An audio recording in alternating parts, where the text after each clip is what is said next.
Welcome to Adults Only Comedy Berlin. Today we have Simone Hudson. Woohoo! Woohoo! I'm so excited you're here. Oh yeah, I'm excited to be here. Yeah, we ran into each other completely randomly a couple of days ago, and I noticed something about you straight away. And that blew my mind. Simone, you're gonna have a baby soon. Mm-hmm.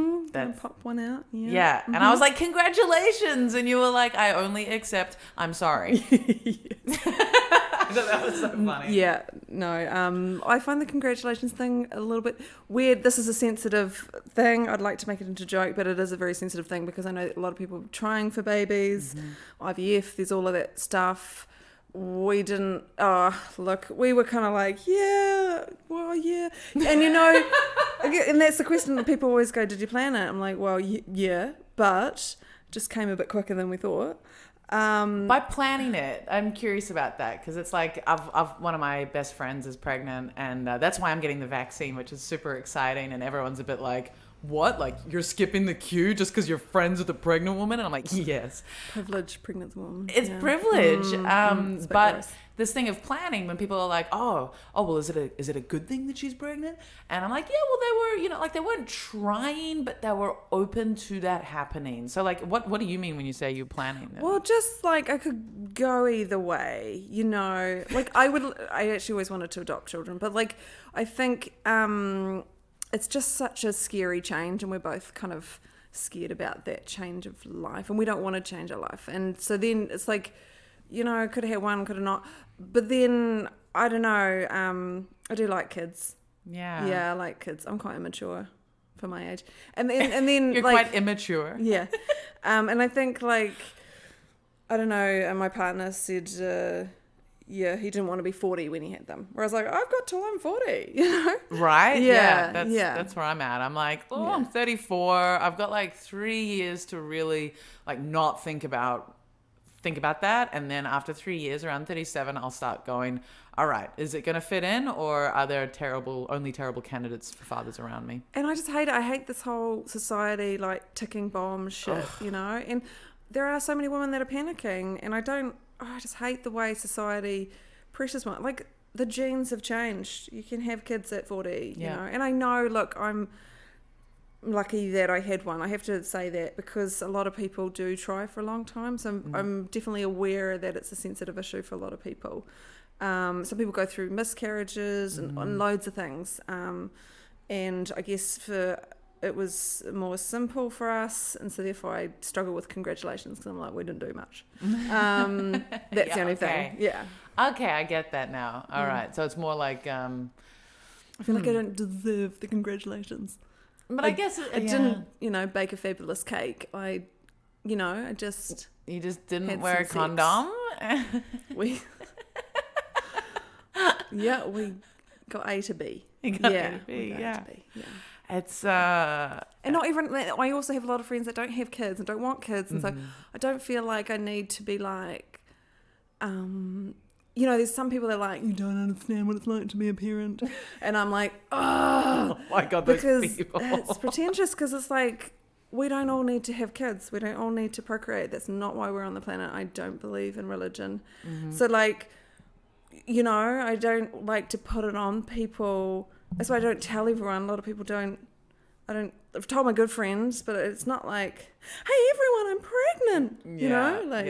I think I'm quite a different pregnant woman. Yeah. Maybe a bit more pessimistic. Like, I'm not. Pessimistic. I'm not like, this is beautiful. I'm like, this is fascinating in a Sigourney Weaver alien kind of way. Yes. Yeah. Okay. I'm Sigourney Weaver. You're Sigourney for sure. Yeah. This is very much like my best friend as well. Like, yeah, cool. I guess you're both quite similar in this, like, well, I'm down to be a parent. I'm down to have a baby. Wasn't something that had any urgency around it. It's happening now. It's weird. Like, this whole kind of romantic, or this like delicate, sweet, bringing something miraculous. It's like, And again, like, I think people just think I'm weird because I'll say I don't really like newborn babies. I find them quite ugly, quite, again, alien. Yeah, they are. And it's like, I'll probably say it's ugly. People are like, no, but you'll like your own. I'm like, that's so narcissist. That's like saying you'll like your own, but nobody else. No, I don't know. My friend's like, I'll remind you 2 weeks after. And I'm like, okay, you do that. Yeah, do that. Let's see. Take it from me. No. You better be around so you can relieve me from this hell. Wow. Okay. So I guess I want to ask, because you're quite big now. You're due in just your belly with the baby inside is big. That's okay. Yeah. But you're not. Some women are sensitive to the words big, huge, fat. I know. Yeah. You're massive.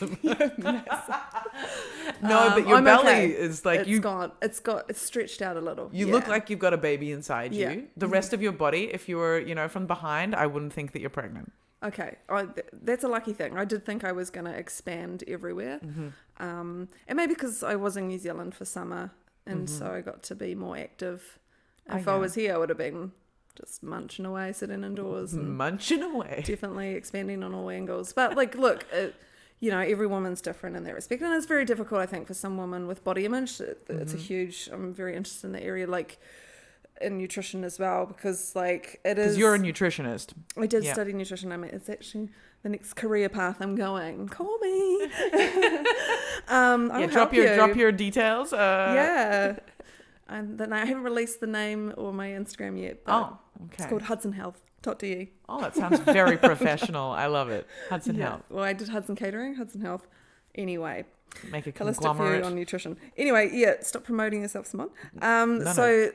I do think it's some women, when they go through pregnancy, is a hard time for them because their body changes to what they don't particularly like, or, you can sometimes put on weight, and then even post-baby, it's difficult to get rid of the weight, and that's what a lot of women worry about, or it's just, again, horrible society.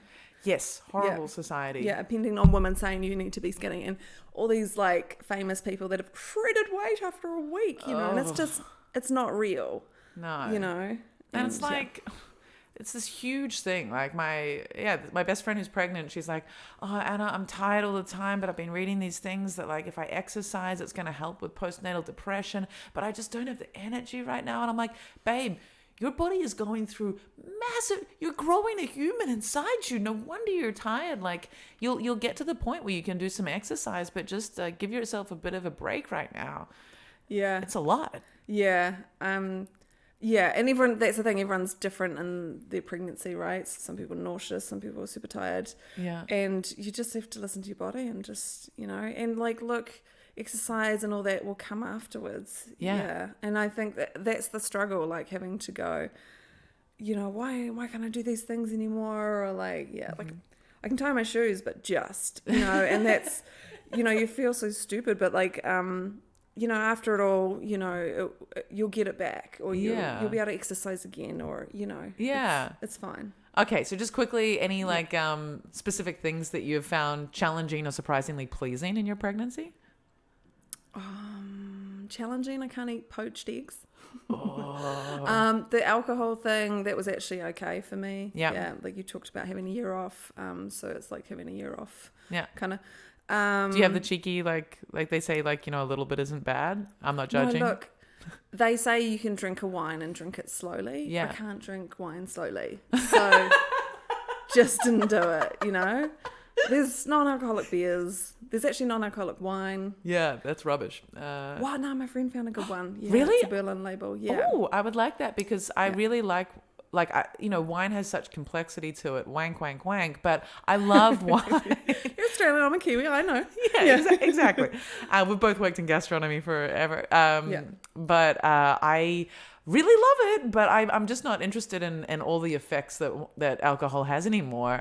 Occasionally for special occasions, sure, but just generally, being able to enjoy a glass of wine with dinner, I miss the taste of the complexity of the flavors and blah blah blah. So there's a good Berlin label, alcohol-free wine. Yeah, huh? I'll share it with you after this. Please. And I'm very grateful for being in Germany. I think the German range of alcohol-free beer is impressive, and there's tasty alcohol-free beers available. Yeah, I was drinking German alcohol-free beer in New Zealand. Oh yeah, you found it there, or you brought it?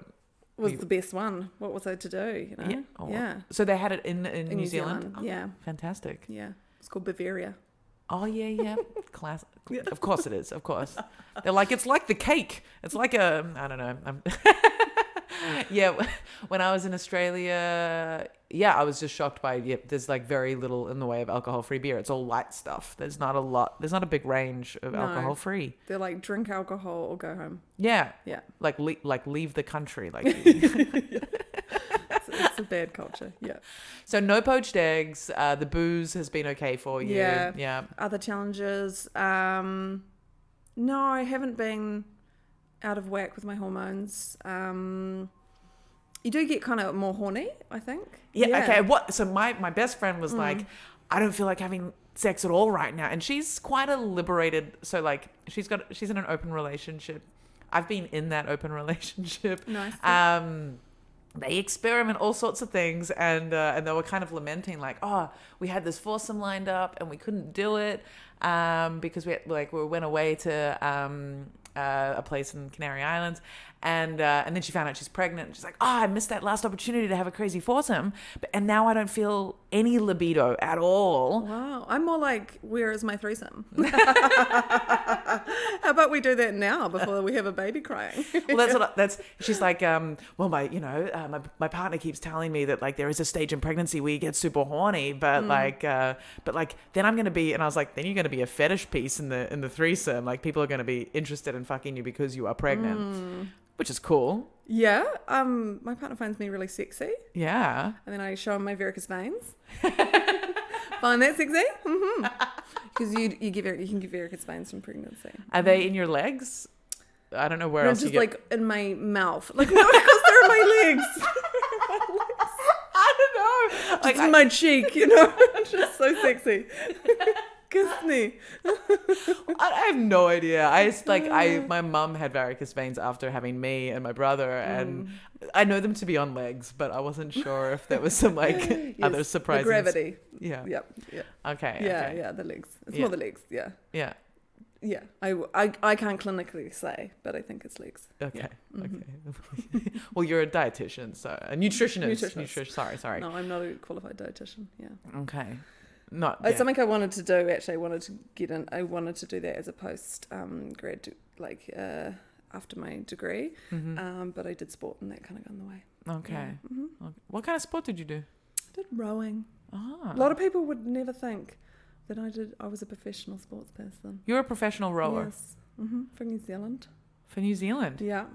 For 2 years. Wow. On that team. Yeah. Didn't like it. Didn't like it.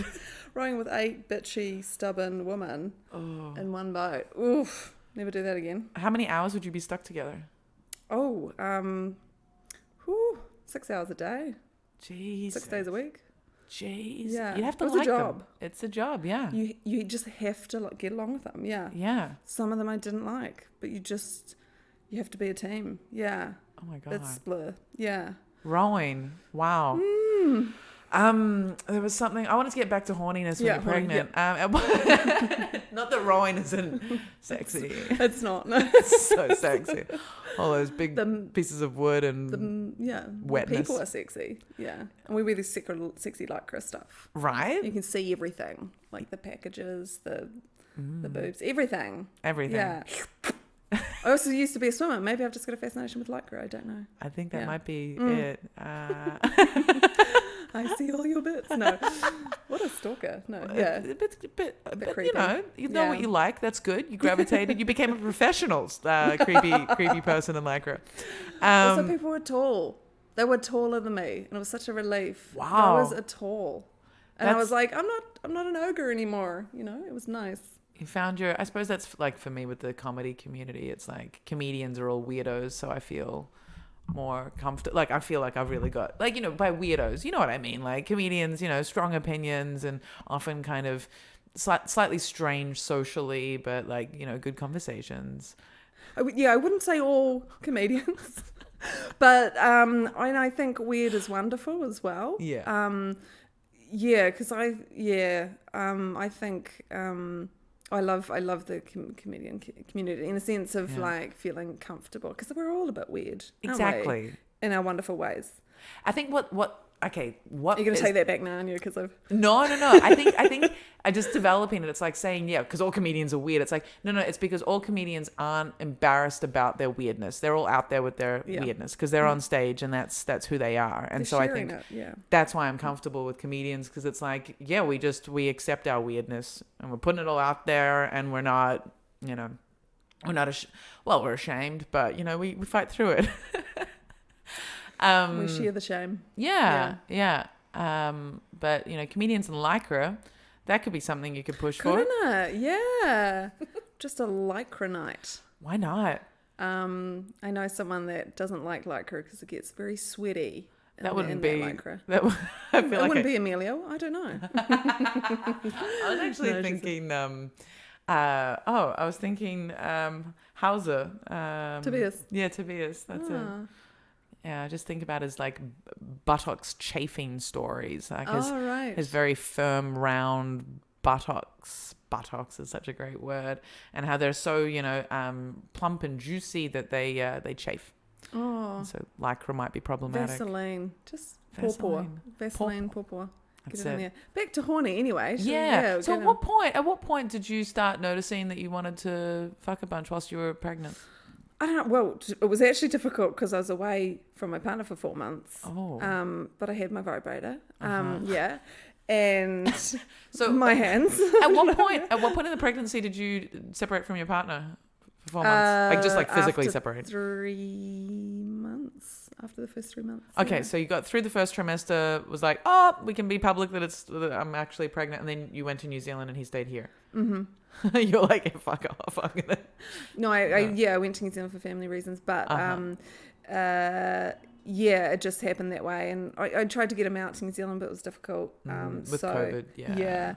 And yeah, anytime you're like long distance-y stuff sucks, yeah. But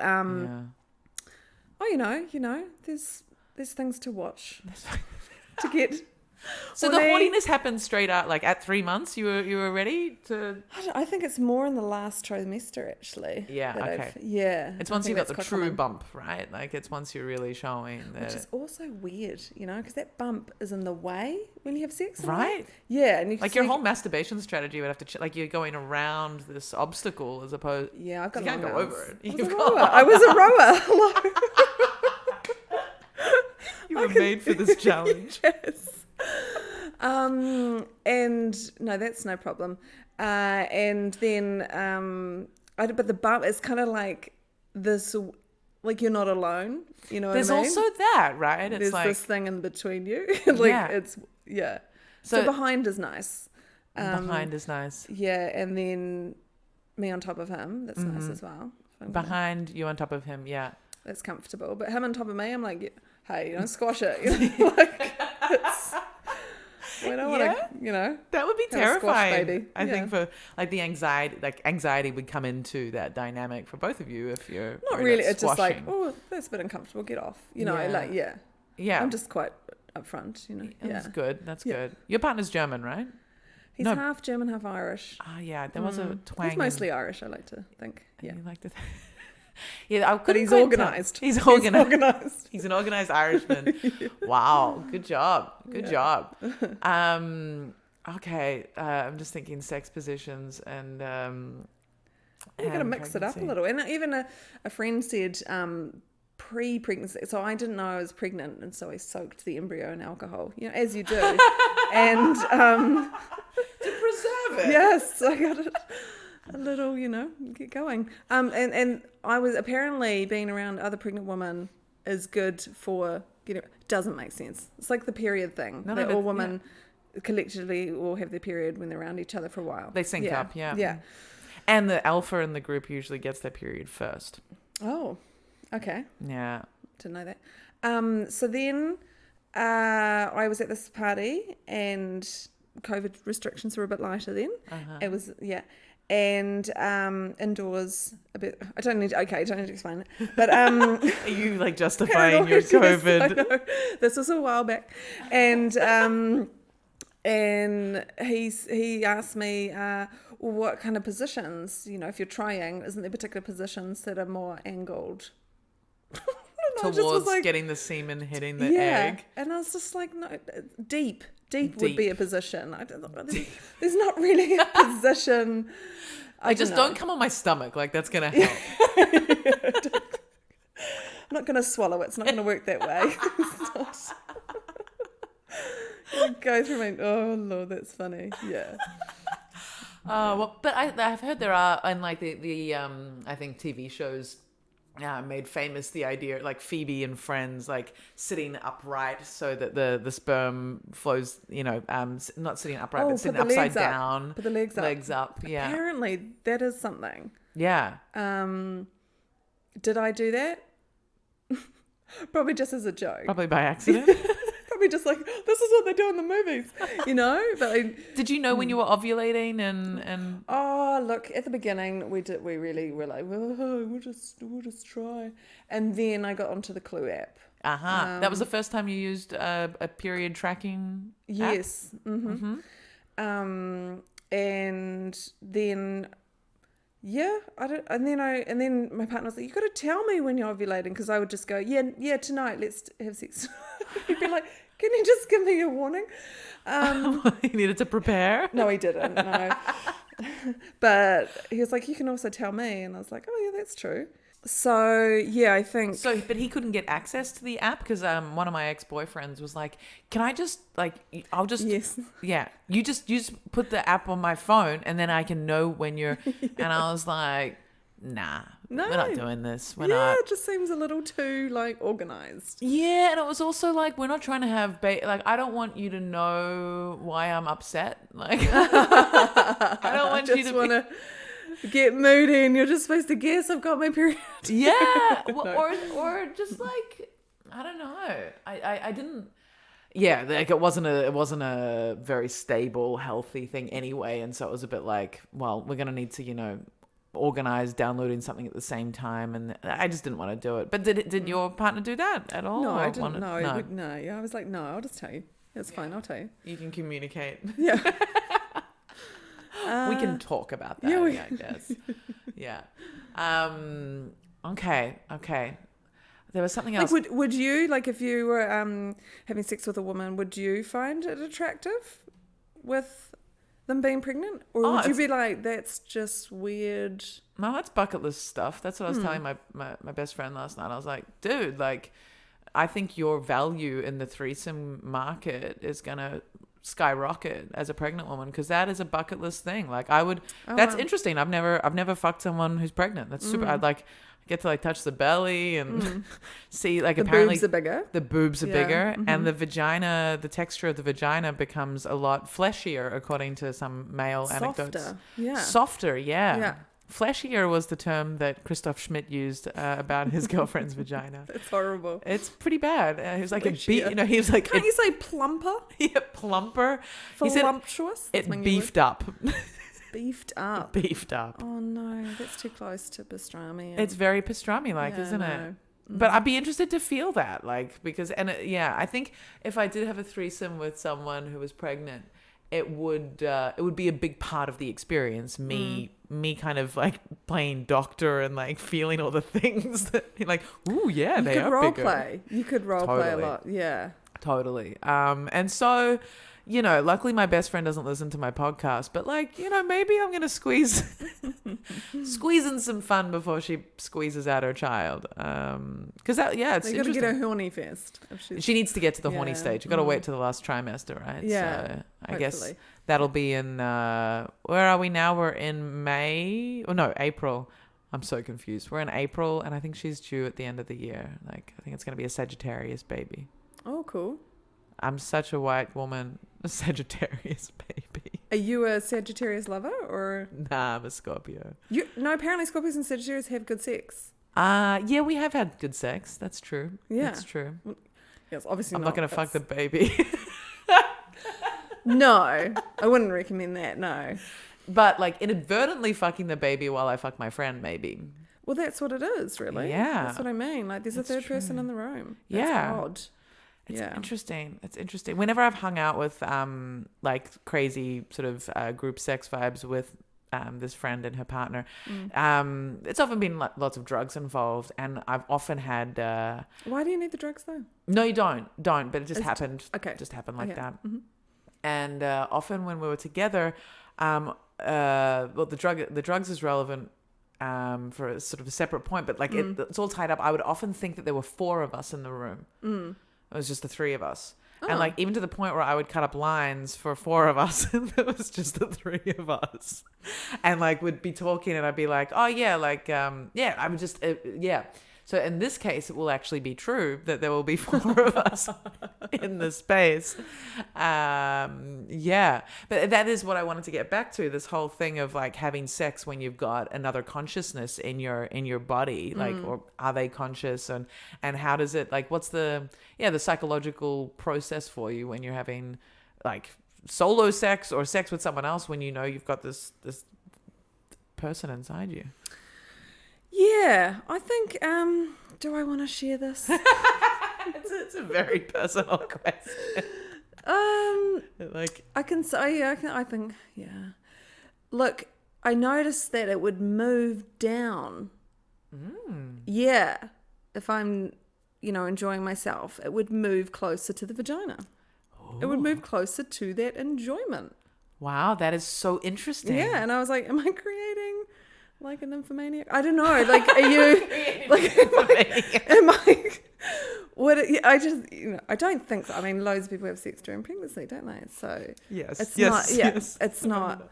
But I found that very interesting. And then my partner was like, "It must be a boy," classic. But like, dude comment. I know, and it could be a boy or a girl. Like, it doesn't matter. It's genderless right now. Yes. Yeah, because it's a surprise. We don't know what it is. Yeah. Great.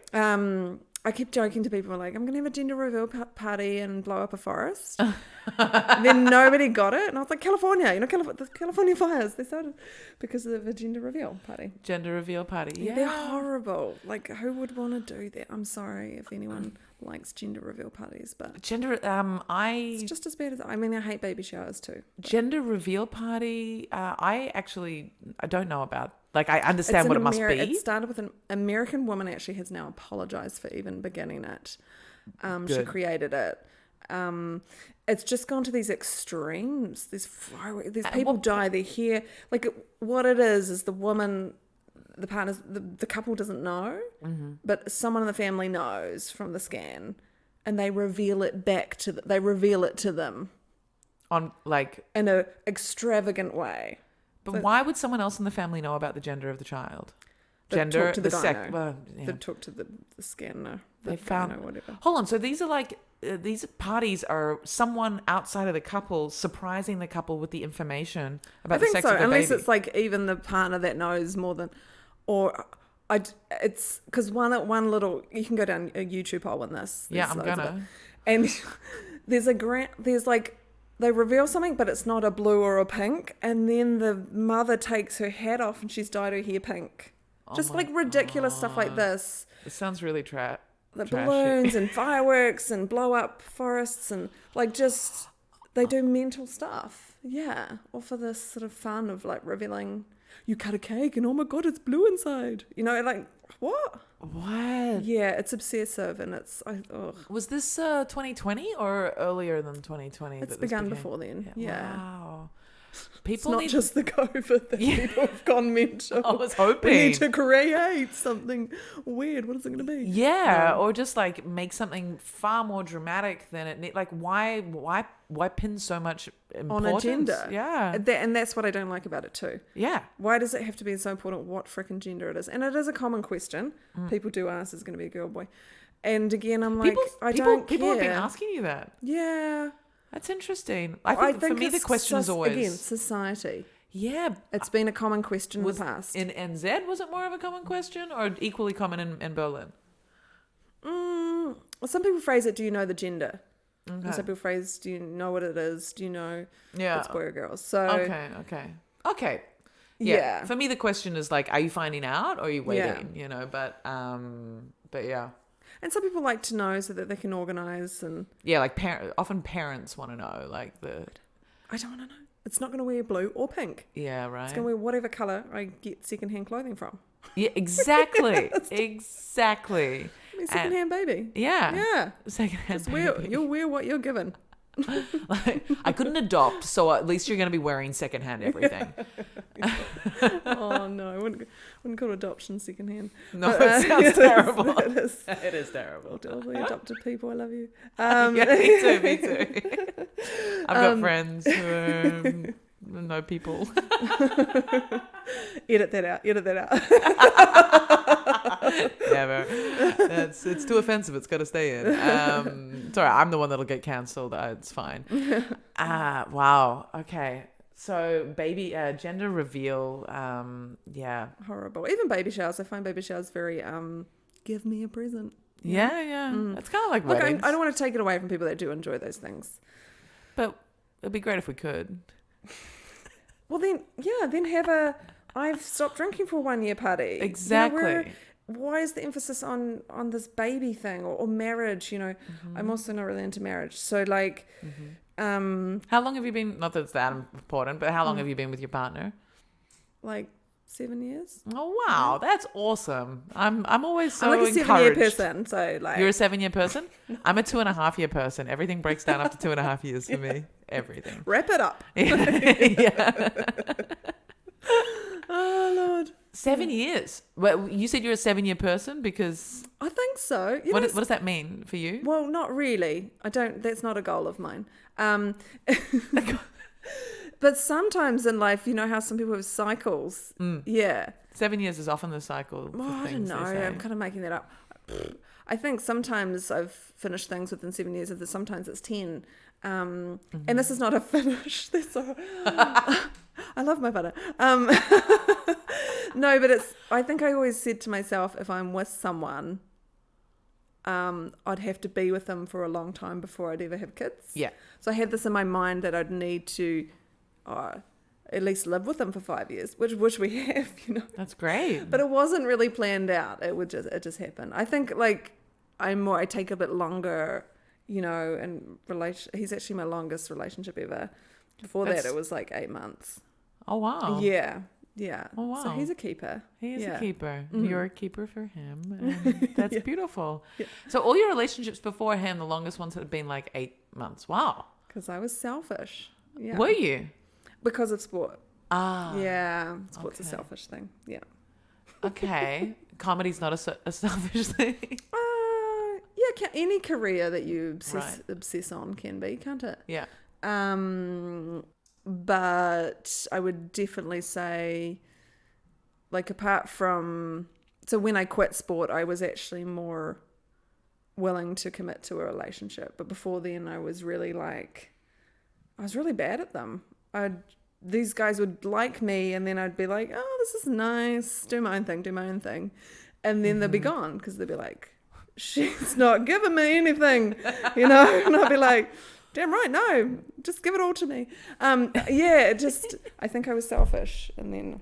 Oh, it's just not, there was no one around that was like, that you were wanting to give time to more than No, they sport. were amazing people. But they weren't a priority. Exactly. I wasn't emotionally intelligent as well. You're really hard on yourself. No, I am now though. I've learned. Don't you worry. But you're really hard come back to myself. Hard on your younger version of yourself. Because I wasn't switched on. People don't. It's also how you're taught, right, by your parents. Yes. And I wasn't taught how to love. No, hang on. Yeah, how are you going to incriminate your parents right now? They wouldn't even know about this. So. Yeah. You learn from your parents. My parents weren't affectionate people. We're not. My mum tossed me the book of The Birds and the Bees. There wasn't a communicative. They never really asked, did I have a boyfriend? My mum never asked, talk to me. At one time, where I was in the car, she'd pick me up from my boyfriend's place, and we're at the traffic lights, and she just said, if you get pregnant, you can have an abortion. I won't tell your father. Oh my God. And then it was just like conversation over. Like it was like, okay. How old were you? I was at university. So like first year, I think. Okay. Yeah. Wow, that's interesting. I feel like there's okay, so we're both Kiwis. Like, I always call you Australian. I'm so sorry. No, don't. It's fine. Like, I don't care at all anymore. I really don't. I think New Zealanders are better. Sorry, guys. No, but historically, politically, obviously, New Zealand is a more comfortable country to. It still has work to do. Yeah, absolutely. Yeah. But compared to Australia, it's No. it feels much nicer to align myself with New Zealand than Australia. But my mum, my mum and my dad and the generations all before, all in New Zealand, and we all moved over to Australia when I was 3. So very much within a New Zealand culture, if you will. And I feel like there was this real hardness and lack of affection in my mum's history and in my dad's history, like families, and I definitely grew up with a lack of affection, and it's not something that like I've been deeply traumatized by, but it's something that I've had to teach myself and figure out myself how to be affectionate with people and how to be sort of I still don't consider myself a romantic person. Like I can be very, like I feel like a dude a lot of the time with how I deal with like sex or how, and like I can be very direct. That's fine. But in terms of like, sweet softness, romanticness, I'm like, nah, man, like that's extras that we don't like. I can't, I feel unnecessary. Yeah, I think I'd be about the same. I just had a flashback to just a one night stand thing where he took ages to finish, and I was just like, I'll just get off. I was just like, I just don't have time for it. I didn't, Yeah. Yeah, but I was like, look, this is boring. Like, you take it, like, and again, that was back then where women didn't know enough about they need to be pleased a lot more. Yeah. So it was just boring for me, and I was like, nah, just roll over. Like, no, I'm done. So I think I was very direct, and alcohol's got a bit of part to play with that as well. But alcohol helps a lot in like I've had some very fun one night stand. Like in my 30s, much better. Like slightly less alcohol, more self awareness, and more like. So we're gonna do this and this and this, and I'm gonna leave at. I'll leave by 12 p.m. Okay, I've got a meeting at 2, but like I am gonna sleep here. Cool. And like, no, not like that. No, actually like this. Okay, yeah, okay, all right. And then like shutting up and. But that makes me sound really good. No, that's mechanical. Good though. Like if you knew how to communicate where you wanted and how you were pleasured, because I think again, when you're not taught how to communicate about sex, or you don't learn that from your parents, or maybe even your friend groups, you don't talk about it enough, then you don't know to communicate that with your partner as well, and that has to take some learning. But some people are really switched on with that. I know a friend actually that's really switched on with just like, no, really, like, no, can you do this? And can you do that? And can you do this? And I think when I was younger, just didn't think I could do that or something. I think it's very frightening because it's making yourself vulnerable. Yeah. And it can very easily be understood as criticism. So like I grew up with a lack of affection, but definitely a lot of sexual communication education. So wow. my parents were very open sexually about stuff, and we would talk about the birds and the bees, and maybe to the point of inappropriateness, but nothing like, nothing inappropriate, but great. just very open. It was a naked house up until my brother started hitting puberty. Wow, that's amazing. Yeah, actually. Oh, well, that's why you're so liberated. Yeah. Not very affectionate, but very sexually liberated.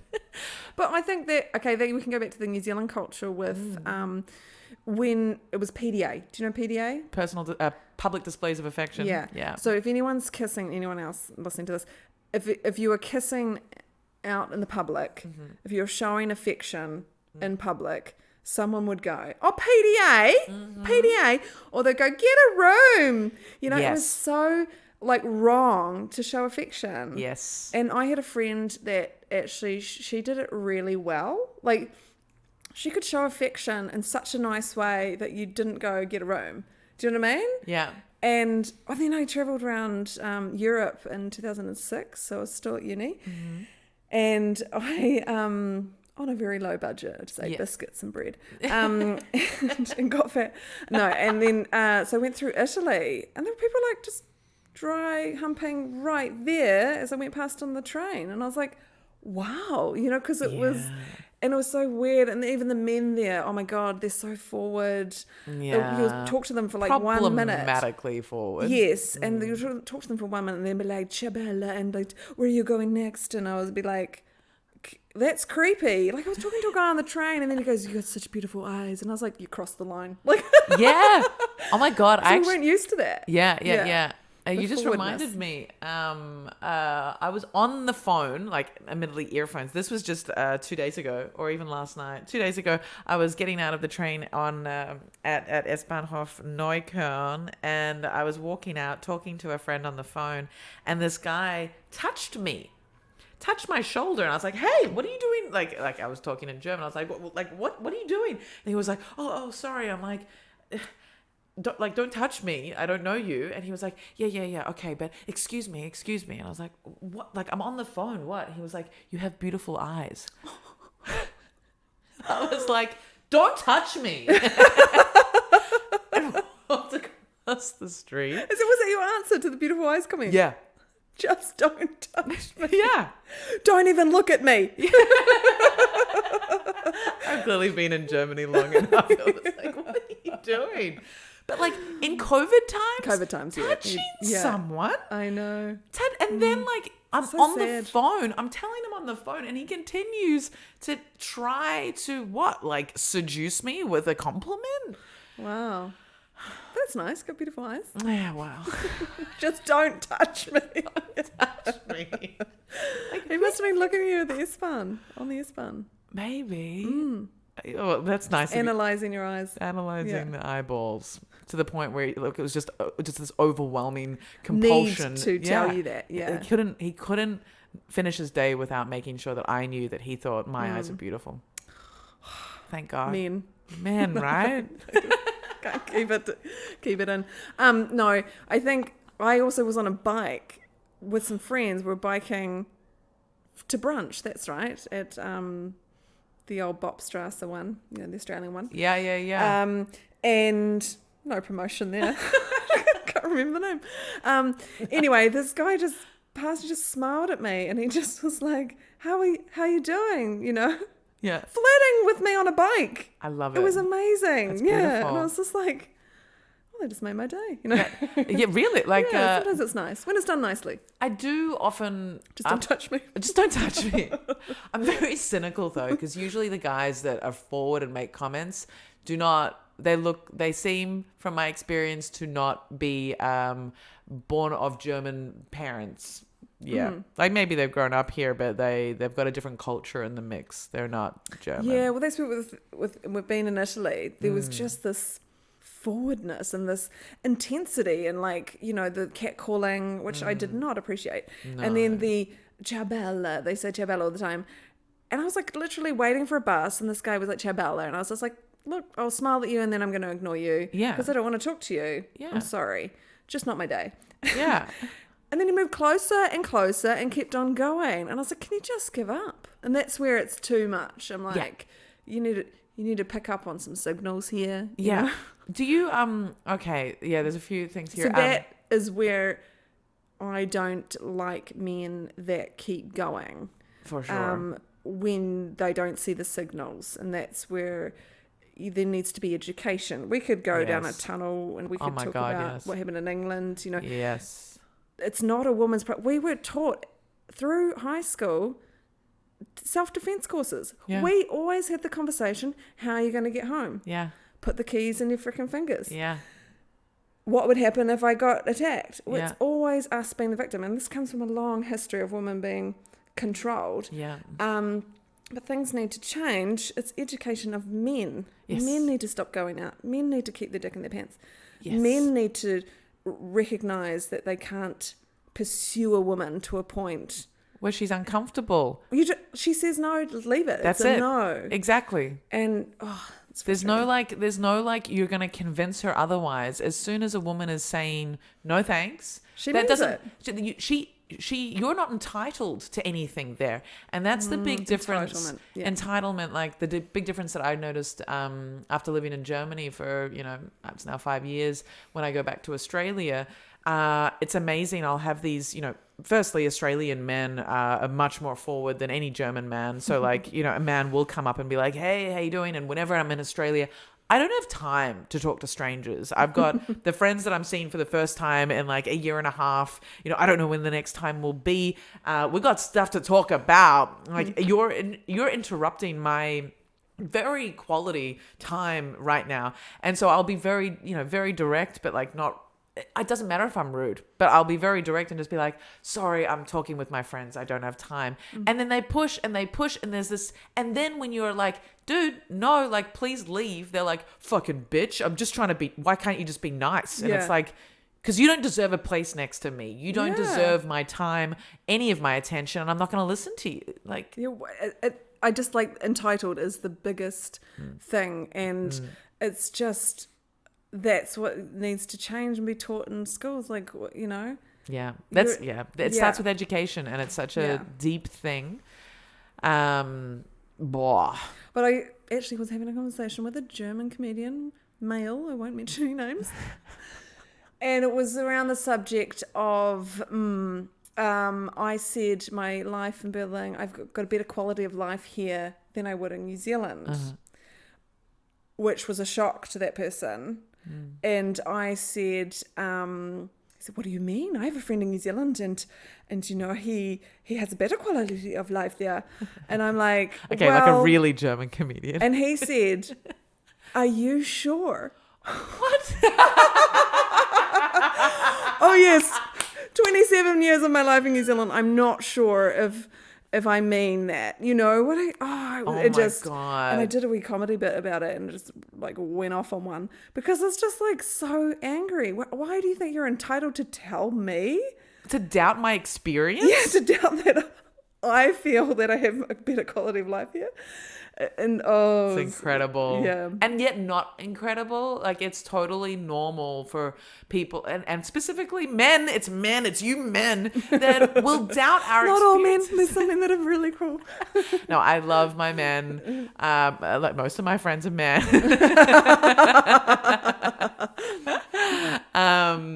And there's some really great men, but it's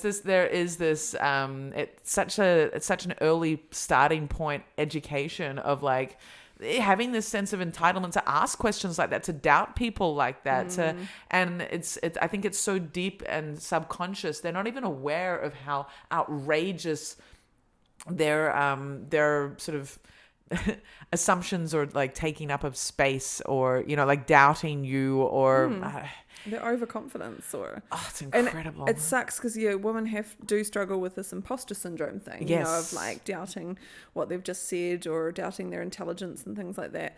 And again, this is all stemmed from history, and we're just trying to climb back and try to be equal. And that's why people get confused with the word feminist, and like men can be feminists too. It's just about equality. It's just about equality. It's not women beating men, and we're not up for that. It's about frickin' being equal, and we're a long way from that. It's about equal rights. Yeah, and then you could go down the path of everyone being equal, and that's not happening in the world. And I think I just figured out, like, I'm just reading this book from Brené Brown. Yeah, she's great. Yeah, my mum bought me for my 34th birthday, The Gift of Imperfection. I was like, thanks, Mum. You created me. Yeah. But she goes into like working out your values, and I think one of my core values is fairness. I've always had a problem when things aren't fair. Yeah. And that goes down to racism, inequality. Cut that Mars bar in half with equal portions. That's right. It's not fair. It's not if fair. You get more. Exactly. What makes you think that you can get more and just assume that? Yeah. So with imposter syndrome, I have played in male-dominated industries. I think most women do because most gastronomy is massive and comedy. and I sort of made my way in the gastronomy world. And like, you know, if you want to become a barista or a bartender, you really have to fight your way behind the bar and somehow get the opportunity to show that you can do it. And then like once you're doing it, okay, you're in. But it's like you got to be faking it until you're there, and there's no easy way. It sounds ridiculous. It's just making cocktails and making coffee. But they're a real, like, when I was coming up, even though I didn't go anywhere, when I was coming up and learning those things, it was really hard to do that. And there's this real like macho culture of like, you know, roasting the person, like roasting each other, and the bravado of like, you know, like I'm so good. And so I definitely took all that on, and then being around like then in comedy, you know. Yeah, like sort of applying the same culture of like it's all the dudes, and like you know, oh yeah, like you know, that was a good set, and like being honest about it, and then finding out that people say that, you know, saying that I'm overly confident, or you know, it's like, dude, like I'm a like a tragic like first year comedian, like like the confidence is all fake, like I'm trying to, you know, but this common labeling of women who are trying to fight for their position in a space as being bossy, or as being overconfident and more manly. Yeah. Yeah. But Manly Anna was actually my nickname at one of the bars where I first learned how to do cocktails.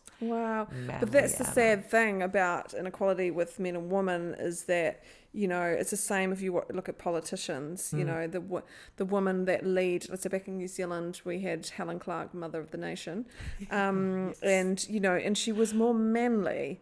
Or Jenny Shipley, she was also more manly. Yeah. And men seem to be able to accept a woman in that position easier because they're more acting out in a more manly way. Yeah. And that's why Jacinta Ardern comes across as a refreshing thing, because she's caring and she acts like a woman. Yeah. She doesn't play the man thing. Yeah. And it's also, you look back on like lesbians back in the day. Yeah. I just watched this Top Twins. Don't know if you know the Top Twins. They were huge political movers for LGBTQIA like freedom, and where? They were singers in New Zealand. In New Zealand, Top Twins. Yeah, I used to watch them when I was in Timaru to see my grandparents, and they'd be up on the stage in the sound shell, and they're just like, they're two sisters and both lesbians, and but they were more manly looking.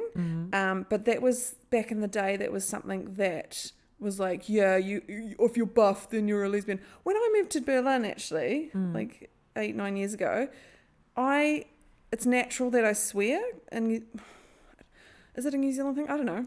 I think Aussies and Kiwis tend to swear. We swear a bit more, and it's not out of fruit. It's just part of the vocab. It's part of the and like, yeah, compared to US citizens or even the British, I think we swear. Scots are different, but I think we do swear more often than we're in between the Scots and the Irish. And, we're around there, but we swear, and it's natural. And a friend I was living with was like, you should stop swearing in Germany or people think you're a lesbian. I was like, what? Where was she from?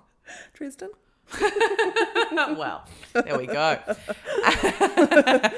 I was like, what the hell? Wow. It's like saying I had a nose stud since I was probably like 17. And I was in this rowing community. That's also why I didn't like it. It was quite conservative. Yeah. And this guy said to me, he was from Invercargill, way down south. Yeah, the southern point. And he said to me, you've got a nose stud. That either means you're a lesbian or you're alternative. But I think you're alternative. And I was like, oh my God. I was wearing jeans and a top. Like, I was not alternative. But I had a nose stud, and that was judged to be two things, you know. Wow. And that's where it's just like so square. And it's just, ugh. Yeah. Yeah, I shaved my head when I was 23. Oh, cool. I always wanted to, like, I had really short hair in my first year of high school, and it looked like, looking back, that is the ugliest I've ever been. But with the shaved head? No, when I had short hair. It was also when I was right at the start of adolescence. So, like, you know how your face just starts to morph into this weird, like, mutant thing as you're going through adolescence? Like, all the hormones make you, like, puffy and weird, and all your features are somehow, like, disproportionate. Yeah, I added short hair to that. I can't imagine that. It's some shocking braces. photos. I had braces also during this. Right, yeah. I was it's amazing that I got I had my first boyfriend when I was 14. But yeah, it was after all of that. I did have braces then, but the short hair needed to grow out. Anyway, I always wanted to shave my head. That was in my bucket list of things to do. And so I eventually got drunk one night. I had a date with like a saxophone player from a band that played at the cocktail bar that I worked at. And it wasn't going well. I was like, this guy is just I don't want to have sex. So I ended up drinking like a bottle of wine with him and knocking back 2 pints and then calling my best friend in the toilet and being like, come save me. And so she came and then hatched the plan, let's shave my head tonight. And so went back with this saxophonist and my best friend, and the two of them shaved my head. Wow. And I was super drunk and woke up the next morning. I was like, whoa, that happened. And it's a good story though. Yeah, well, I was working at an insurance company at a very like corporate in a corporate space. Okay, that puts a little twist on it there. What did they say? Because I was working at the cocktail bar on the weekends and they'd just got this full-time job so that my mum wouldn't think that I would die in a gutter someday. And so, just for mum. Yeah, right? And I was working at this insurance company where both my brother and my mother worked. And so I walked... Keep it in the family. Right? I walked into the office that morning and like people like stood up from their desks as I walked It's like in. a skit. Oh my gosh. Yeah. In shock. They were like, oh. And my mum was one of them, like, oh my God. And my brother was like, oh, Anna. It was around that. When did Britney shave her head? 2000 and when was that? Britney Spears we're talking about. Yeah, of course. Yeah.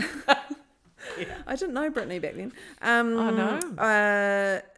When did? Yeah, I don't know. Look, I think it was early 2000s, right? Late 90s it would have been. Yeah. So I shaved my head in like 2007. All right. 2006. So you copied it. That's exactly. Okay. But it really was like a call for help. Was it? No, like it was something that I always wanted to do, but it looked like what was happening in my life at the time. Like I was very unstable. Like I was working this full-time job and then working at this cocktail bar and getting like pretty messy a good 3 nights a week with alcohol or drugs. Well, if you and work like at a cocktail bar. sleeping with everybody. Okay. To the point where my nickname became not just Manly Anna, but also Pong. Pong, not from a smell sense, but like ping pong. Like I was having sex between these like 2 different bartenders. Australians are so kind, aren't they? So kind. New Zealanders often like to distance themselves from Aussies. I'm sure everyone's heard about that. That's what I do by calling myself a Kiwi. Yeah. For sure. Yeah. I was interested about sexual liberation, and so like the affection thing, like public displays of affection, not so cool, or not like publicly, audibly, vocally discouraged in New Zealand. In Australia, a little bit also, I would say, but I did discover a very sexually liberated community in Melbourne when I was married there. You were married? Yeah, I'm divorced. Wow. Yeah. Oh, you can't marry Prince Harry. No, you already did it. Sorry. Okay, so you were married. Yeah. Wow. Yeah. Who was your partner? His name is Mauro. Beautiful name. Yeah. And it was a very passionate, very intense love relationship, but we did get married because we decided that we wanted to stay in Australia and he had visa issues, so it was for a visa, but it was also because we were very much in love, and and it wasn't a healthy relationship, and I got out of it, and within 6 months of me leaving him, I moved to Berlin, so it was like I really needed to get away. But we stayed married for his visa, for sure, mainly because I organized the whole fucking thing and paid for it. Wow. So we only got divorced in 2019. Wow. And I hope no immigration officials from Australia hear that. But but I wanted him to have the visa. And but when we were together, there were some really, really great things about the relationship. It didn't work out. There were massive communication issues, but it was an open relationship and we sexually experimented together. It was never going off and, not that I judge that, but it wasn't going off and having sex with other people separately. It was always having sex together and with other people. And we discovered a really, really healthy swingers scene, like and found out that it's like one of the healthiest, like the healthiest in Australia and in that region, quite well regarded. Do you know anything about New Zealand? Do I know swingers scenes in New Zealand? No, I don't. No? I'd guess in Wellington and Auckland would definitely. I grew up in Dunedin. Duds. I doubt there'd be a swingers. just students hooking up with everyone. Right. What about in like Tauranga, like the old folks or Hamilton? I wonder if Hamilton. Yeah. The capital of chlamydia. Is that the capital of chlamydia? That's what it used to have a name for. No shit. Yeah. It's like Sweden, apparently. No, Norway. Norway, apparently, everyone in Norway has chlamydia. What? Yeah. It's like is it Sweden or Norway? I think it's Norway. Yeah, everyone just has chlamydia. And they're kind of, it's like the known fact among Norwegians. What are they doing wrong with the STD testing? They're just like, they get tested and then they don't treat it, I guess. The problem with treating chlamydia is that you have to take the antibiotic and then not have sex for 7 days. Oh, wow. That's the tough thing. Oh, wow. So, because if you're a dirty little slut, it's like, well. I didn't know that fact. But if you're going to go back to like, okay, so you said sexually liberated, but, with your parents growing up, but talking about New Zealanders and Australians, and also, the little snippet that I listened to your podcast, I do think Kiwis and Aussies do get known to be more open to have sex. Right. Easier. Yeah. And this is coming from my mum. So she came out to New Zealand back in, I don't know, probably the 80s, early 80s. From? Or 70s. She's Swiss. My mum's Swiss German. She never spoke to me in Swiss. That's why I am actually here. Because I wanted to learn German. That went well. But I can communicate with my family that live over this way. So that's good. But yeah, so she said that she was always quite taken back with the fact that, people, so she was dating my dad, of course, but like other people would fall into bed very easily, but if they obviously dated and it wasn't, I don't know, actually don't know how they began. They met in Lugano and my dad looked like a white Jimi Hendrix. So she said. Wow, that is a beautiful description. Your dad looks like a white Jimi Hendrix. Well, like, he's not Māori, but he had a big afro. Yeah. He had lots of hair. And you said white, right? Yeah, I did say white, yeah. Pakeha Hendrix. Yeah, he's a Pakeha Hendrix, that's it. And Mum was just like, who's that? And so I don't know, but I've also heard stories from other people, other older generation that, dating a Kiwi woman was like, you go to bed that night, or whereas a Canadian or someone from Europe weren't necessarily into that, or they found that quite like, I'm going home to my home tonight, whereas Kiwis would more like go to sex a lot quicker. Yeah, go with the flow. Like, why not? Why wouldn't we bang?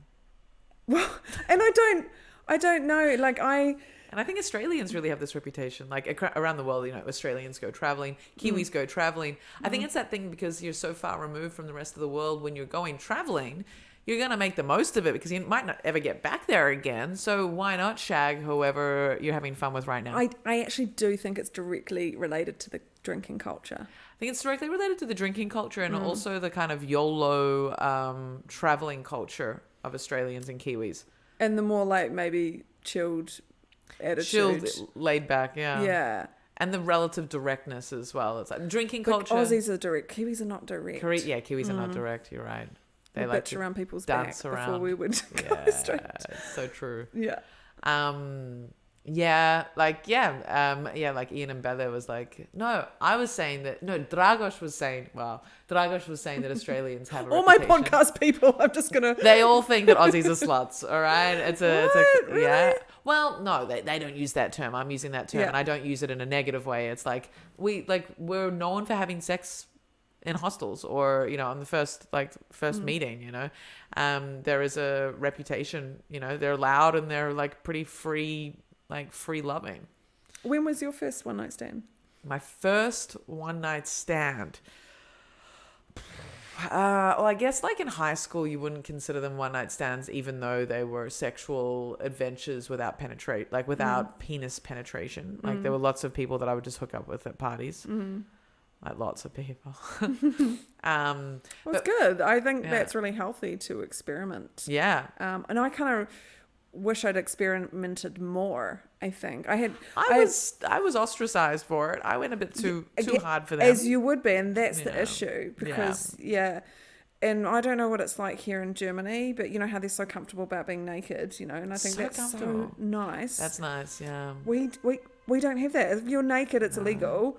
It's called streaking. Indecent exposure or streaking. And it happens at a rugby game now and then. Or like you go skinny dipping. You go at midnight when nobody sees you and you run into the beach water. Like it's just so conservative. It is so conservative, and I think it doesn't help with any kind of body image culture or with all of the eating disorders and whatever. It doesn't help. I think I had to relearn. Like I grew up in a naked household, was fine with being like, naked. And then obviously with high school and everything, it was like, your body shamed a lot for just, being a developing female or needing to conform to some level of some beauty standard. But then I was always relatively like okay with my body, but then getting into the swingers scene, it was like, all right, so now I'm going to get naked and be in front of 50 strangers that I don't know. Wow. That's interesting. Or just like, getting naked with, 4 other people and just, But I've not enjoyed the naked culture of Germany yet. Like I have been to FKK, which is, for non-German speakers, it's basically free body culture. I've been to like FKK beaches and stuff, but I haven't really, been naked there. So you haven't quite got to the comfortable stage? I haven't been with anybody that I could do it with, actually. You can do it by yourself? What do you mean? I haven't gone by myself. Okay. Why is that? Because I have friends. And they don't want to do it? Yeah. Oh, so maybe you're just not around the right people to do it. But I mean, I think like basically. I still hold this conservative, like the thing that I was taught. And my partner will get naked willy-nilly. Like he'll... willy-nilly. Yeah. We were at the Aussie and it was very funny because he just walked out into the sea, but the sea didn't get deeper. It was just this naked man walking out to the horizon, and then he just had to like squat down. It was hilarious. And I just like that would just be like, I'd be like traumatized. I'd just be like, oh my god, okay, it's not getting deeper. I thought it would get deeper quicker. I'm exposed. And I'm still learning that, and he would always be like, let's go to the sauna together, and I'm just like, okay, but can we go to the one at Merglesea with all the old people, because I don't want to bump into anyone I know. And so I'm still a little bit, and I'm learning though. Being here, I've learned, and I really like it how people can be so natural at getting naked. I think it's beautiful. I think it's so great. My first for me, it takes confidence. I'm not ashamed of my body. It's just because it just takes me a bit more. It's a big block. Like you were told to cover yourself all your life, and that even it's illegal. Yeah. And then it's being naked in public and exposing all of your body to people who you don't know. Like that's a different level. It's like me getting naked in front of people who I might have sex with. That's different. There's a purpose behind my exposure. Whereas being naked in public, because you can, it's like, well, I'm just letting everyone see this for free. like what am I? I'm okay with it, but what like? And my first time really seeing it, I'd been at Club de Visionnaire till like stupid o'clock on like a Sunday. It was like 7 a.m. leaving there, and I was with this who became my boyfriend. We were together, and we went into Treptower Park, and we found this area where there were all these old people slowly getting undressed. Like every time we like looked up from kind of like talking and smoking a joint, we looked up, they were like at different stages of undress. Wow. And then within like by 8 a.m. there was like a naked couple sitting on these little fold out chairs with a little fold out table playing chess and drinking tea from a thermos, completely naked. Trap tower. Okay. Trap tower. Yeah. Yeah. I was like, what? We're in inner city Berlin. And then there was like another dude, like penis out, just like sunbaking. And I was like, You found your swingers people in the park. I know, right? We're open for business. Yeah, and that was like having these old people naked next to us. Really, yeah, that was my first real exposure to it. And I was like, this is so cool. Yeah, it's nice, and I wish I could feel more. But I'm the opposite to you in a sense of maybe it's also tied into like, if my body's naked, it's for the person I love to see it, and that's very private, you know. Yeah. And that's what I need to break through in. Is like my body's. It's just everyone has bits, and everyone has these things, and it's not a sacred thing, you know. And I don't mind if people think like, because I understand it. I don't mind if people think it that way though as well. Well, it's conservative, but like breaking it down, it's like it makes your body almost more of a object. It's more you're objectifying yourself more by suggesting that like any viewing of certain parts is only for this one person who has this special privilege, and like that person had, like, it's very there's kind of monogamous, possessive, like in a way, by not being freely exposing your body. It's like that whole thing of like distribution of wealth. It's like if everyone has wealth, then like, you know, I'm relating being naked to communism basically. Like it's like if everyone has access to that, you're decentralizing the power. So it's like, and then which means you have more power yourself. Yeah. So I never thought of that before. Wow, great. Hot take. Yeah. Hot take right there. Wow. Yeah. Blockchain, you know, cryptocurrencies. Yeah, how to relate sex to cryptocurrency. Exactly. Got it. But I do want to, like, the last time I went to an FKK beach was with my best friend, like one of my best friends who's like Syrian male. And it was like, I don't really want to see your stuff. Like, yeah, and that's really, the thing. you know, I'm with friends. That's why I said I would go to a sauna, but I want someone who knows me to. And that's weird because, like, you should be more comfortable. Like you said, you were more comfortable to show your body to someone you might be having sex with, because you're already going to share that. And so with your friends, like, you know, some people do that. Some people go to the sauna, the hammam together with their friends and be naked because it's more comfortable because they know each other. But I think I'm opposite. I'm more like, I don't mind if those old people see me naked at Milgulsey, but I don't want to go to Vibali where I possibly might run into someone I know. A friend. Yeah, it's a bit sad, isn't it? It is a bit sad, but I think it's more of a comment on our friendships and our insecurities around intentions in our friendships. So, like, for example, with my Syrian best friend, there would need to be a conversation of like, there's nothing sexual here.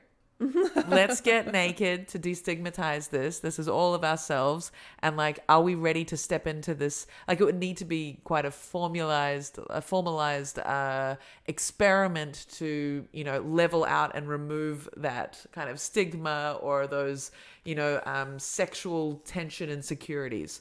Like, you don't have sexual tensions with all friends. I don't have sexual tension with him, but like, for example, like, but with male friends, often there is this thing of like, okay, just because we're really wasted together and we don't have anyone to fuck tonight doesn't mean we're going to fuck. And like, I've had those conversations with male friends to be very direct, but it's like, if we're going to get naked, like, I think I would be like, so we're getting naked together. This doesn't mean anything. And it would there would need to be that conversation there because it's not a part of our, foundational culture. Yeah, it depends, like a Syrian how your friendships are, and every friendship's different, right? So it depends how, I guess. I had a friend though that I went to a nudist beach and I was like, let's get, and we had sex in the past. Oh wow! And we're just friends now. But I was like, let's get naked, and he was like, no, that'd be weird. And I was like, I was like, But you've already seen my body. yeah. And I was like, I've seen your body. And he was like, no, that's weird. And I was So like, for him, it was maybe a feeling of like, what if it leads to something else? yeah. Okay. Yeah. And I was like, okay, boring. But I've got beautiful eyes. Yeah, my eyes are so Don't touch me. I just love it. It reminds me of like actually going to, we're talking about forwardness and Kiwis and Aussie. You said Aussies are, but Kiwis are not forward men. Like they would, if a guy came onto you, they were probably drunk at a bar. Yeah. And what's your name? And like that's the one time. And so, what was I going to say? Okay, so my friend was in the university library and she had a boyfriend, and then this guy came up to her and said, oh hey, I've noticed you around, I just wondered if you want to go for a coffee. Like awesome. Yeah, like nice, that he could come forward, not drunk, and say, hey, you seem cool, do you want to go for coffee? Yeah, that's lovely. She didn't know what to do. She just blurted out and she just went, I've got a boyfriend. Because it was so, we just didn't, we weren't used to those kind of forwardness comments. I mean, it could have just been like, do you want to have a coffee to chat and hang? Let's be friends, Yeah. But it was just this, that's like, super cute. thinking, oh no, yeah. Okay, so I could ask you about foursomes. Oh, yeah. Was that the biggest number you've done?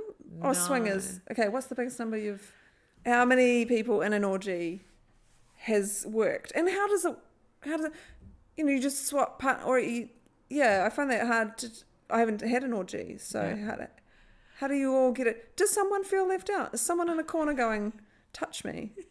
Don't touch me. The opposite of me. Okay, so in terms of orgies, the orgies that I went to two very nicely organized orgies, and then there were more impromptu. There was a more impromptu one, and then there was kind of like group sex, 4 people or 5 people. So the organized orgies were no more than, I think it was like 45 people. 45 people. What kind of beard is that? What kind of bed? So the setup was a really nice house that had a basement. But the basement was... What are you, in Austria? I'm sorry. No, it's too easy. Okay. But the basement was... wasn't like a basement, but it was like the underground level. It was a basement. But it was really nicely... Like, it was a really nicely furnished home. So basically you arrive You're in the bunkers. At the house, yeah. But instead of like food supplies, it's condoms, lubes, and tissue. Lube and tissues. So you arrive and you like put your phones away and everything into a safe, and then you have an hour to eat hors d'oeuvres and like bring whatever alcoholic drinks you wanted. There's a no drugs policy. And sounds very sophisticated. It was very sophisticated. Because there were lots of other like orgy parties, sex parties that were just like people fucking on mattresses in like this big dance party, or it was like, I don't want to do that. Like, I want to have a proper sexual experience. Like a 70s key party. I've always dreamed of that. A key party. A key party? Yeah, right. In the bowl. Grab the keys out, whoever it is. But then that's not having sex at the not party. A group. No, yeah, that's sorry. you leaving with the person. But I totally, like, me too. I want to be wearing like a 70s dress. It's going to be like Ice Storm. The movie. Exactly. Yeah. Sigourney Weaver. Yeah. Sigourney! Bring it back. Okay. Yeah. It would be like an hour, so you would arrive around 9, and then you'd have like 2 hours at 11 o'clock. Ding, ding, ding. A bell would ring by the hosts who are walking around with hors d'oeuvres and whatever, and that would be when you would either get undressed or leave. Oh, wow. Yeah. And at that point... like a Rubik's Cube party. Ding, ding, ding, swap clothes. Yeah. Yeah. Okay. And then that was when downstairs would be all prepared, and you could go downstairs. So downstairs was for sex. Upstairs was for mingling and mingling having a drink. naked, though. Yes. Yeah. You could be in your lingerie or naked. Oh, right. Okay. Yeah, sorry. And I would be opting for the lingerie. Well, it's sort of like you kind of start with the lingerie unless you're like really ready to go. But it's like in that first 2 hours, it's the time to case out who you're interested in having sex with. And a lot of the people that we met. So the first one I went to with my husband at the time, and then the second one I went to single, alone. And yeah, in those 2 hours, we met a lot of like very academic people, like academics, and or people who were like authors and very kind of like entrepreneurial, educated, apparently like monetarily successful people. How much was the ticket? Not that expensive. Okay. As a couple, it was like $100 and I forget. Like I think it was like $150. Okay. This was 6 years ago. Okay. And then as a single woman, it was like 30. Oh, right. Well, that's better. Yeah. Okay. Because everyone wants more single women at those parties. All right. Somehow. And so then you make your way downstairs, and downstairs is like lots of couches, and it had a very kind of like, I don't know, like Roman, it felt sophisticated. It was nicely decorated, lots of beds, couches, grapes, a swing for those who wanted to try on the swing. Wow. I never got on the swing. Like I jumped on it, but I didn't fuck on it. Oh, that would be cool. And there was another toilet down there, and like a few different. It was like 3 rooms that were connected, and tissues and lube and condoms everywhere. There was a no anal policy. Oh, why is that? Maybe the mess. Yeah, but like, what about LGBT? Yeah, no, it wasn't. Oh, yeah, just straight. It was a straight party. Relative. All the women would fuck each other, right? Okay. And like, I think the guys would, do oral, but there was no. It was like a no anal policy. It's kind of unequal, isn't it? Well, yeah, but maybe it was just that party. They did also have where single males and couples would go. Okay. Whereas we went to the one where it was, I think mainly because my ex-husband was intimidated, we went to the ones where it was couples and single females. Oh, right. Okay. Yeah. Mm-hmm. So there was more women than men. Okay. Yeah, I don't know why we did. Yeah. And so, and then it just goes on for hours. And I think the party went until... And you swapped around and you just... Yeah. Yeah. So, I mean, do you go like, oh, that was fun, goodbye, and you'd usually like, maybe like you'd play with someone, and then like you'd call your partner over, or someone would be watching, and you'd be like, hey, like come over here, suck on my foot. No, I'm joking, but like maybe like I don't know what were you staring at? Let's get you involved. And so but then there would be people that you don't feel comfortable with, and you'd be like you'd have to communicate to them that you weren't interested. Okay. Was there any, men that kept asking? No, it was, and the organizers, who were the owners of the house, would be hanging around, and there was a very strict sort of behavior policy. It's like if you feel uncomfortable, and so like the most, it was usually like in the first one, it was usually like my husband at the time, and with like another woman or another woman, like maybe like 4 at a time max, or like me with a guy, and then with my husband at the time. And then when I was single, there was like quite an interesting, it was a bit more frenzied, it was quite crazy.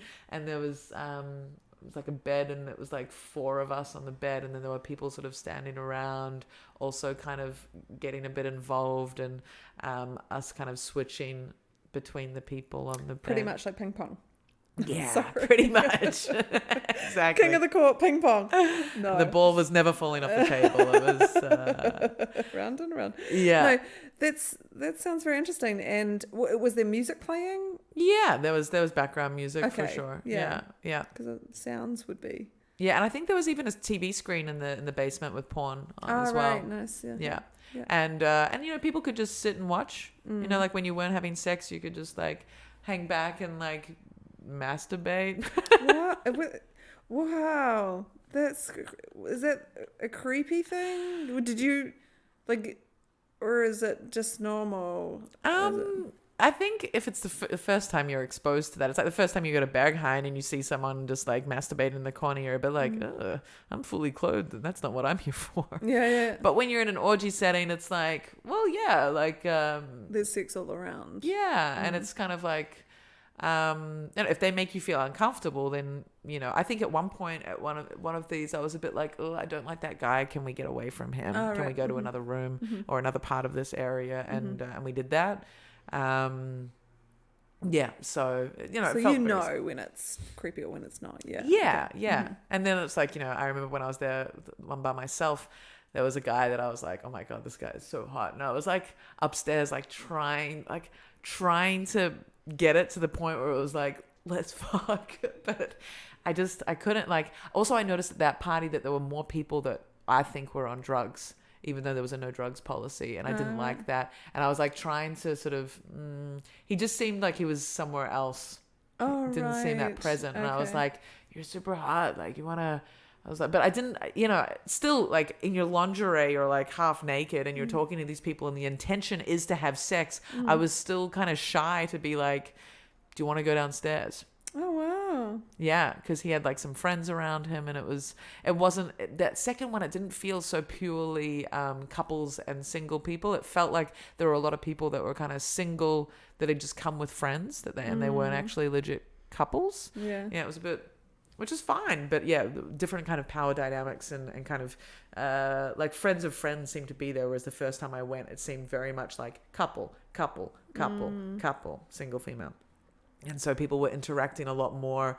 It felt like more of a trust-based environment. Whereas, and it's all sort of like single people that have come together and they found out about this thing and they're kind of like, I don't know, it felt more like a sex party, like a Berlin-style sex party looking back on it now, as opposed to this like couples wanting to experiment with other couples. Yeah. That's really interesting. And do you still go to... or is like a swingers scene around in Berlin? Did you? I looked into it a little bit. Obviously not at the moment. Not at the moment. There are obviously like sex clubs. Yeah. That are not just like techno parties where people fuck. Like there are places where you do go for the sex, and it's not for as well also for the DJ and the drugs.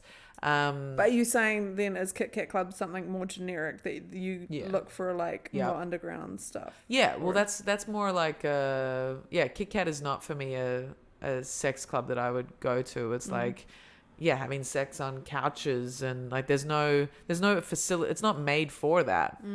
It's a space where that's accepted and even encouraged, but it's not actually a very clean or comfortable space for it. And you've got lots of people there with different intentions, and I'm not actually, and it's a bit like that FKK thing, like not wanting to be naked for people that I don't know. It's like I don't really want to be having sex in front of people that are not there to also have sex. Yeah, there's a mix, isn't there? And then that's a bit weird. Yeah, it's just like I'm not your.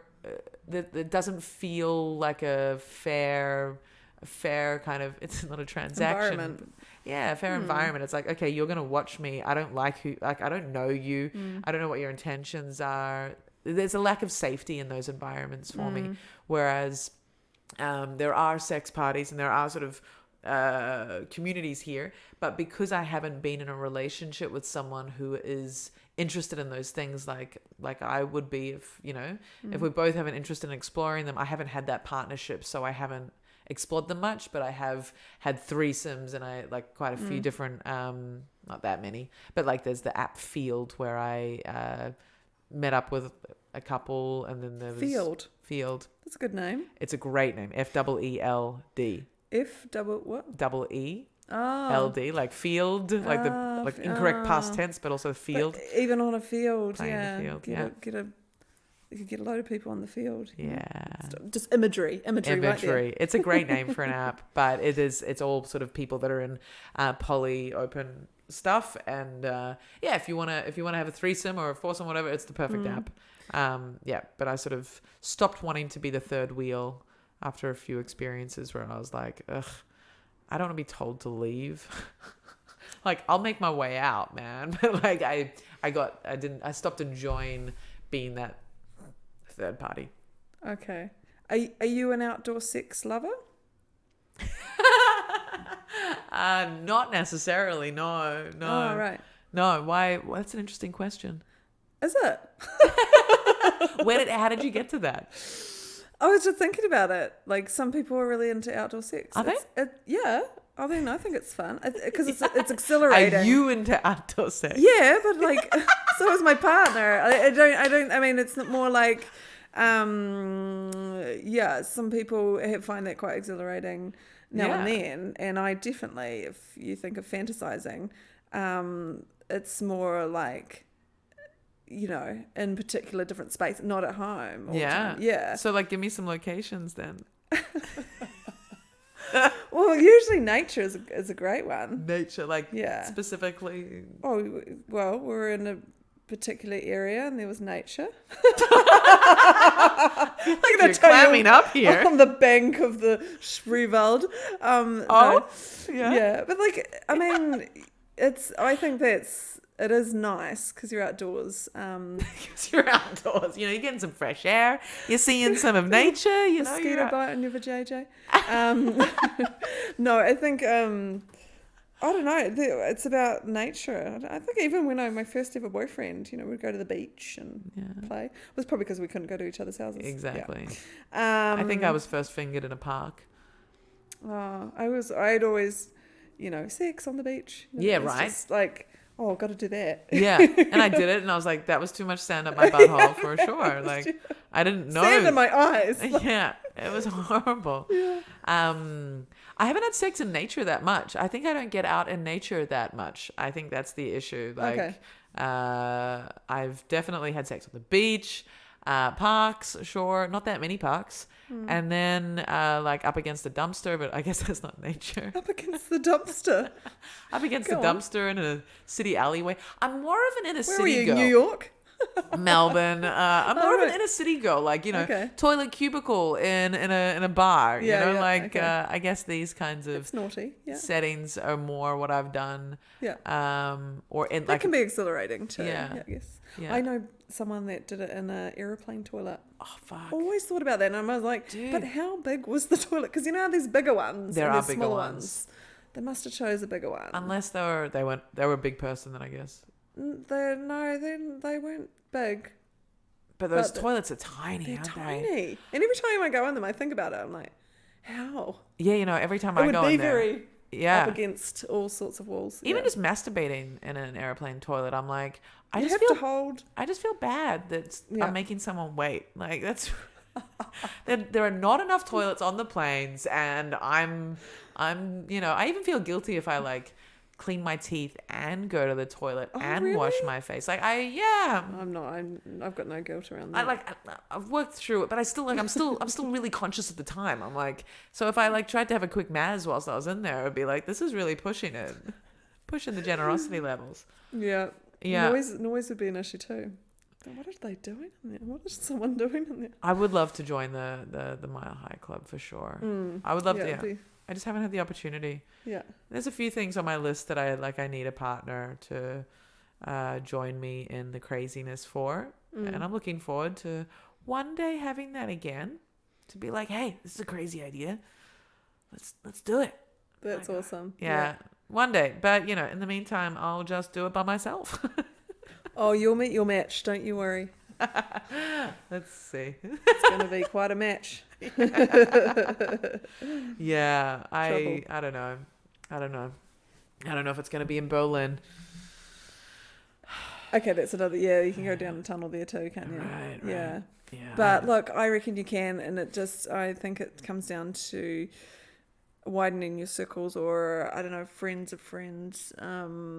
Yeah. I don't know, this whole online stuff. I can't imagine. I've actually never used Tinder because it happened just after I hooked up with my partner. That's great.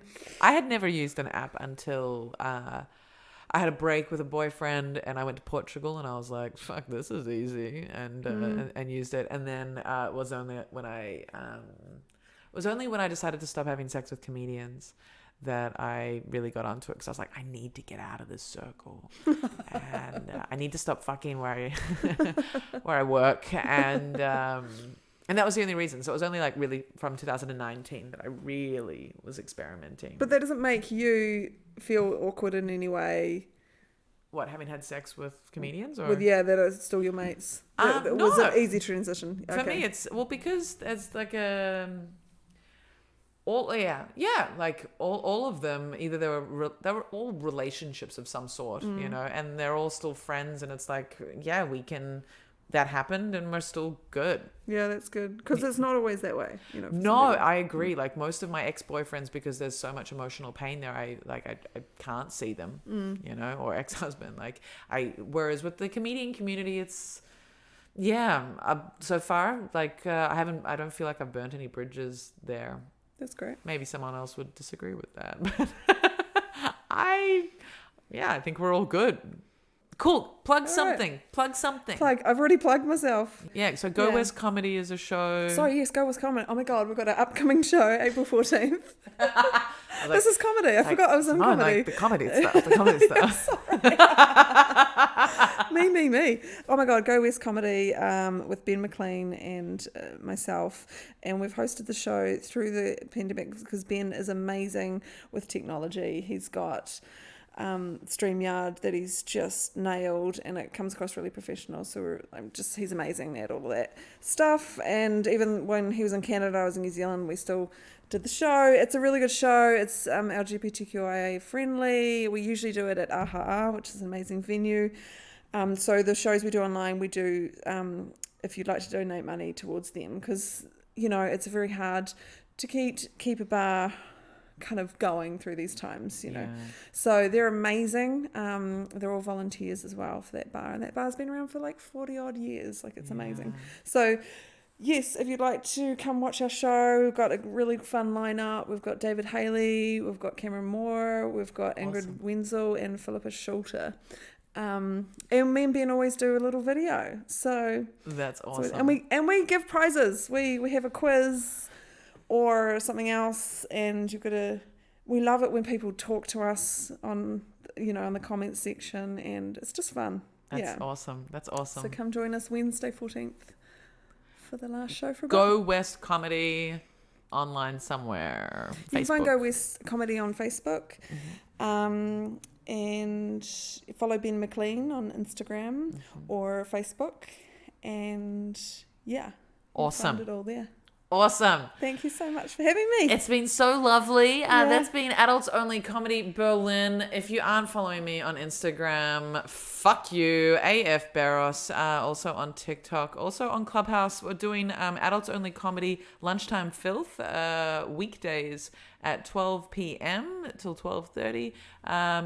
Central European time, so that's every day, Monday to Friday. And then there's the Good Morning Europe news show every morning at 9 a.m. Monday to Friday. So find us on Clubhouse as well. All right, thanks so much, Simone, and till next time. Thank you. Till next time. Bye. Bye.